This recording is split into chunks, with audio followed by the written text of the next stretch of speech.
உலக சினிமாவையே உற்று நோக்க வைக்கும் தமிழனின் அசுர சாதனை. சங்ககிரி ராஜ்குமாரின் ஒன் மேன் திரைப்படத்தின் பத்திரிகையாளர் சந்திப்பு. வெங்காயம், பயாஸ்கோப் ஆகிய படங்களை இயக்கி, தயாரித்து, நடித்து பிரபலமான பன்முகத் திறன் கொண்ட படைப்பாளியாக திகழும் சங்ககிரி ராஜ்குமார் கதையின் நாயகனாகவும் பல்வேறு கதாபாத்திரங்களிலும் நடித்திருக்கும் ஒன் மேன் திரைப்படத்தை விளம்பரப்படுத்தும் வகையிலான பத்திரிகையாளர் சந்திப்பு சென்னையில் நடைபெற்றது.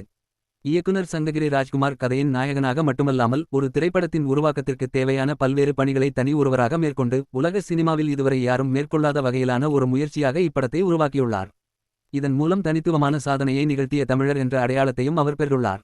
எதிர்வரும் 21ஆம் தேதி முதல் உலகம் முழுவதும் திரையரங்குகளில் வெளியாகவுள்ள ஒன் மேன் திரைப்படத்தை விளம்பரப்படுத்தும் நிகழ்வு சென்னையில் நடைபெற்றது. இதில் நடிகர் சத்யராஜ் மற்றும் இயக்குநர்கள் சேரன், லெனின் பாரதி, கே. ராஜராஜா ஆகியோர் சிறப்பு விருந்தினர்களாக கலந்து கொண்டனர். இந்நிகழ்வில் இயக்குனர் சங்ககிரி ராஜ்குமார் பேசுகையில், இந்த படத்தின் அனைத்து பணிகளையும் நிறைவு செய்த பிறகு திரையரங்குகளில் படத்தை வெளியிட வேண்டும் என்பதற்காக தயாரிப்பாளர் கலைப்புலி எஸ். தானுவை சந்தித்தேன். இதுபோன்ற உலக சாதனை முயற்சியாக உருவாகியுள்ள படைப்பை திரையரங்குகளில் வெளியிடுவதற்கான வழிகாட்டலையும் ஆலோசனையையும் வழங்க வேண்டும் என்று கேட்டுக்கொண்டேன். அவர் உடனடியாக பிவிஆர் நிறுவனத்திடம் தொடர்பு கொண்டு பேசினார். பிவிஆர் நிறுவனத்திடம் இந்த படைப்பு ரசிகர்களை சென்றடைய வேண்டும் என்ற என்னுடைய விருப்பத்தை தெரிவித்தேன். அவர்கள், உலகில் யாரும் இதுபோன்ற முயற்சியை மேற்கொண்டதில்லை. தமிழ்நாட்டில் தமிழராகிய நீங்கள் இந்த முயற்சியை மேற்கொண்டிருக்கிறீர்கள். இதற்கு எங்களின் ஆதரவு உண்டு என்றனர். இதற்காக பிவிஆர் நிறுவனத்திற்கு என்னுடைய மனமார்ந்த நன்றியை தெரிவித்துக் கொள்கிறேன். இந்த திரைப்படத்தை சர்வதேச திரைப்பட விழாக்களில் திரையிடுவதற்காக முயற்சி செய்தால் இப்படி ஒரு அரிய முயற்சியா என்ற வியப்புடன் ஆதரவு அளிப்பார்கள். இந்த படத்தின் படப்பிடிப்பை நிறைவு செய்துவிட்டு படப்பிடிப்புக்கு பிந்தைய தொழில்நுட்ப பணிகளுக்காக இயக்குனர் கே. ராஜராஜாவை சந்தித்தேன். அவர் என்னுடைய நோக்கத்தை முழுமையாக புரிந்துகொண்டு தன்னுடைய ஸ்டுடியோவின் சாவியை ஒப்படைத்துவிட்டு, நீங்கள் எப்போது வேண்டுமானாலும் எத்தனை மாதங்கள் வேண்டுமானாலும் இங்கு பணியாற்றலாம் என்று தெரிவித்தார். அவருக்கும் என்னுடைய நன்றியை தெரிவித்துக் கொள்கிறேன் என்றார். இயக்குனர் கே.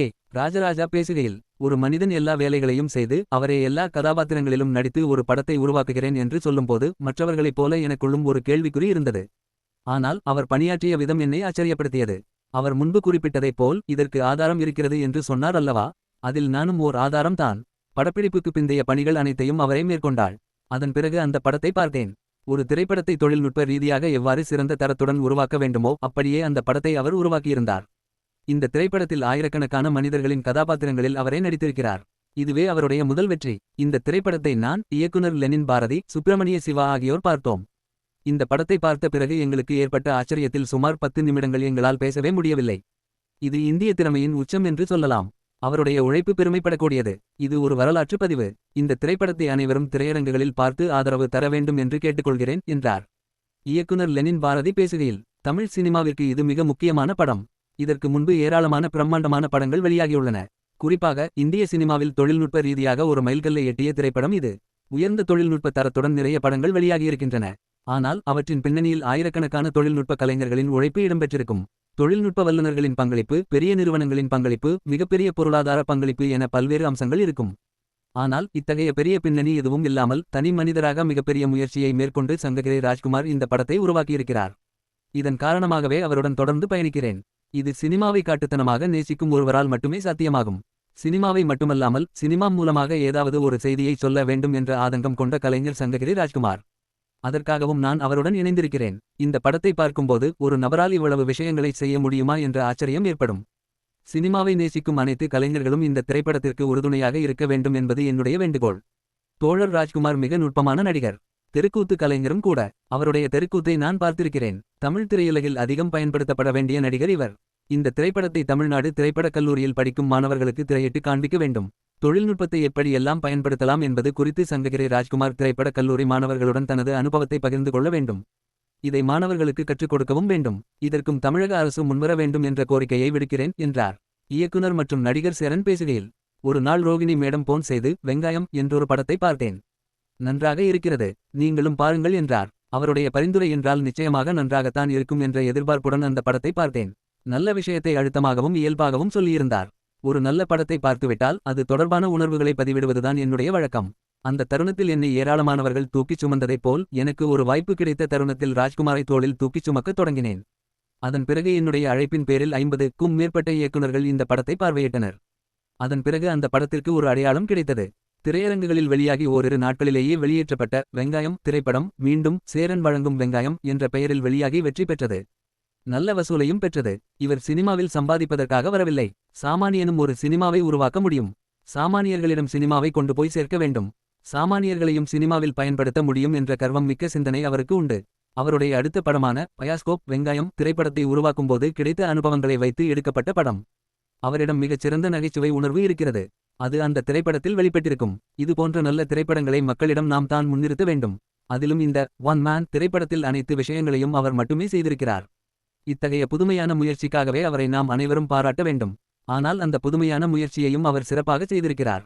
இந்த படத்தை நான் 2 ஆண்டுகளுக்கு முன்பே பார்த்துவிட்டேன். அதன் பிறகு பல்வேறு தொழில்நுட்ப பணிகளை மேற்கொண்டு படத்தை மேலும் சிறப்பாக செதுக்கியிருக்கிறார். படத்தில் அனைத்து கதாபாத்திரங்களிலும் அவரே நடித்திருக்கிறார். ஆனால் அவற்றில் ராஜ்குமார் தெரியமாட்டார், அந்த கதாபாத்திரம்தான் தெரியும். அந்த அளவிற்கு கடுமையாக உழைத்திருக்கிறார். கிட்டத்தட்ட 5 ஆண்டுகள் உழைத்து இந்த படத்தை உருவாக்கியிருக்கிறார்.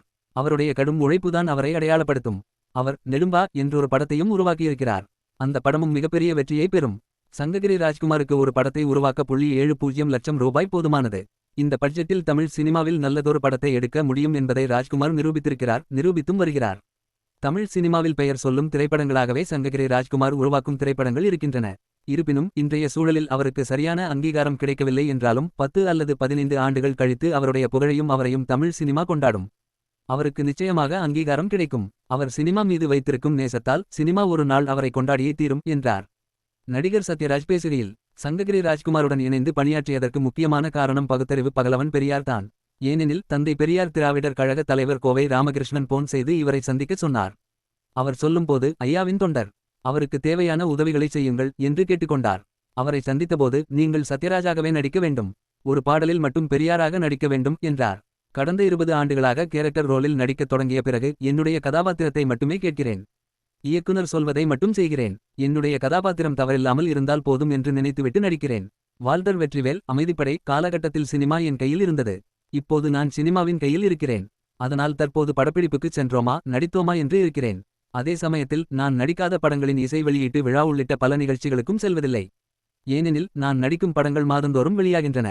கடந்த மாதம் சாருகேசி, இந்த மாதம் GTN, அடுத்த மாதம் மண்டாடி. நாம் நடித்த படங்களைப் பற்றிய விமர்சனம் நமக்குள் இருந்தாலும் அதை பகிரங்கமாக மேடையில் பகிர்ந்து கொள்வதில்லை. படத்தைப் பற்றி புகழ்ந்துதான் பேச வேண்டும். என்னிடம் இருக்கும் மிகப்பெரிய மிஸ்டேக் என்னவென்றால் 2 பால் கூடுதலாகவே போடுவேன். ஏனெனில் கலைஞர்களின் சந்தோஷம் அங்கீகாரம் தான். பாராட்டிற்காக ஏங்குவது மனித இயல்பு. அதனால் தான் புகழ்ந்து பேசுகிறேன். இதை பற்றி பேசும்போது மணிவண்ணன் அடிக்கடி என்னிடம் ஒரு விஷயத்தை சொல்வதுண்டு. தலைவரே, ஐஸ் வைக்கிறது என்றால் சின்னதாக வைக்கக்கூடாது, பெரிய அளவில் ஐஸ் வைத்து விட வேண்டும். ஒன்று அவரது மண்டை உடைய வேண்டும் அல்லது ஐஸ் உடைய வேண்டும். அந்த அளவிற்கு ஐஸ் வைக்க வேண்டும் என்பார். ஆனால் நான் இந்த படத்திற்கு ஏன் வந்தேன் என்றால் வெங்காயம் படத்தை பார்த்து பிரமித்து போனேன். வெங்காயம் படத்தை மீண்டும் வெளியிட்டு வெற்றி பெறச் செய்ததில் சேரனின் பங்களிப்பு அதிகம். அதற்காக இந்த தருணத்தில் அவருக்கு நன்றி தெரிவித்துக் கொள்கிறேன். அவருடைய பயாஸ்கோப் படத்தையும் பார்த்து பிரமித்தேன். அந்த படமும் சிறப்பானதாக இருந்தது. இந்த படத்தை பற்றி கேள்விப்பட்டிருக்கிறேன். ஆனால் இன்றும் குழப்பத்தில் இருக்கிறேன். ஒன் மேன் என்றால் எப்படி? எல்லா வேலைகளையும் இவரே செய்கிறார் என்றால் அது எப்படி சாத்தியமானது? எனக்கு தற்போது வரை புரியவில்லை. 125 படங்களில் நடித்த பிறகு வில்லாதி வில்லன் என்ற ஒரு படத்தை இயக்கினேன். அப்போதுதான் நடிப்பது எவ்வளவு சுகமானது என்பதை உணர்ந்தேன். ஊடகங்களிடம் நான் கெஞ்சி கேட்டுக்கொள்கிறேன். சங்ககிரி ராஜ்குமாரின் ஒன் மேன் திரைப்படம் மக்களை சென்றடைவதற்கு பேருதவி செய்யுங்கள். ஏனெனில் இந்த திரைப்படத்தை நான் மிகப்பெரும் சாதனையாக பார்க்கிறேன். இவர் வெற்றி பெற்றால்தான் இவரை போன்ற புதிய முயற்சிகளுடன் ஏராளமான இளைஞர்கள் தமிழ் சினிமாவிற்கு கிடைப்பார்கள். இந்த படத்தை நான் பார்த்த பிறகு ராஜ்குமாருக்கு போன் செய்து என்னுடைய விமர்சனத்தை சொல்வேன். இந்த படம் மிகப்பெரிய வெற்றி பெற வாழ்த்துகிறேன் என்றார். இதனைத் தொடர்ந்து பத்திரிகை மற்றும் ஊடக நண்பர்களுக்காக ஒன் மேன் திரைப்படம் திரையிடப்பட்டது. திரைப்படத்தை பார்த்த பின்னர் பத்திரிகை மற்றும் ஊடக நண்பர்கள் அனைவரும் சங்ககிரி ராஜ்குமார் அவர்களை வெகுவாக பாராட்டி அவரின் முயற்சியை கொண்டாடினர்.